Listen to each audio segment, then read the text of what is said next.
حج اسلامی عبادات میں بنیادی اہمیت کا حامل ایک مقدس دینی فریضہ اور عظیم رکن ہے۔ اس کے لفظ معنی قصد و ارادہ کے ہیں۔ اسلام میں یہ لفظ خانہ کعبہ کے قصد و ارادے کے لیے استعمال ہوتا ہے تاکہ مکہ مکرمہ جا کر بیت اللہ کا طواف اور مکہ مکرمہ کے مقدس مقامات پر حاضر ہو کر حج کے جو مناسک ہیں اور جو عبادات، اعمال اور آداب ہیں، ابدیت الہی کے طور پر بیک وقت ایک مقام، ایک آواز اور ایک لباس میں ملبوس ہو کر پورے عالم اسلام کے مسلمان، خواہ وہ مشرق کے رہنے والے ہوں یا مغرب کے، خواہ وہ شمال کے ہوں یا جنوب کے، خواہ وہ عرب کے ہوں یا عجم، خواہ وہ کالے ہوں یا گورے، دنیا کے کسی بھی کونے کے مسلمان ہو، وہ اپنے رب کے سامنے عجز و انکساری کا اظہار کرتے ہوئے یہ عظیم عبادت بجا لاتے ہیں۔ اس موقع پر تمام عالم اسلام کے مسلمان حجاز مقدس کی سرزمین پر لبیک اللہم لبیک کی صدائیں بلند کرتے نظر آتے ہیں۔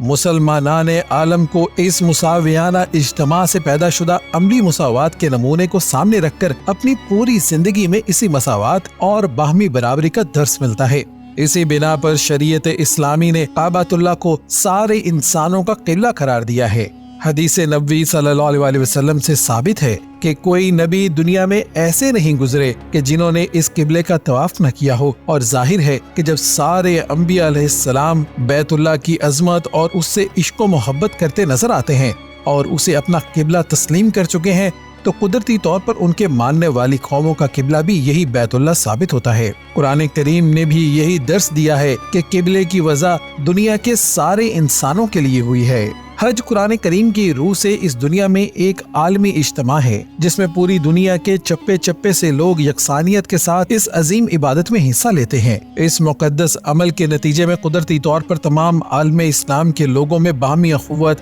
بھائی چارہ اور مساوات کا جذبہ ابھرتا ہے، اور اس کے ساتھ ساتھ حج کے عظیم الشان اجتماع میں پوری دنیا کے لوگوں کی صورتوں میں مساوات بھی نظر آتی ہے۔ ارشاد باری تعالیٰ ہے، اگر حج میں کچھ اسباب تجارت ہمراہ لے جانا مصلحت سمجھو تو تمہیں اس میں ذرا بھی گناہ نہیں کہ حج میں معاش کی تلاش کرو۔ مذکورہ بالا آیت سے معلوم ہوتا ہے کہ منافع کا لفظ عام ہے، جس میں اولیت کے ساتھ حج کے اخروی منافع جیسے رضا الہی، اجر و ثواب اور آخرت کی ترقی درجات بھی شامل ہیں، اور ثانویت کے ساتھ دنیوی منافع جیسے قربانی کا گوشت کھانا و کھلانا، تجارت، معیشت یا علاج معالجہ وغیرہ سے مال کمانا بھی شامل ہے۔ حج میں حسن سلوک بھی ہے۔ قرآن کریم نے حج کی قربانی میں غربا اور ضرورت مندوں کی رعایت فرمائی اور اسی حسن سلوک کا سلسلہ بھی عالمی بنا دیا۔ اس حوالے سے ارشاد باری تعالیٰ ہے، سو ان قربانیوں کے جانوروں میں سے خود بھی کھاؤ اور مصیبت زدہ محتاجوں کو بھی کھلاؤ۔ غرض حج میں جیسے عالمی اخوت و مساوات رکھی گئی ہے، ویسے ہی مالی تعاون کو بھی بین الاقوامی و عالمی بنا دیا گیا ہے۔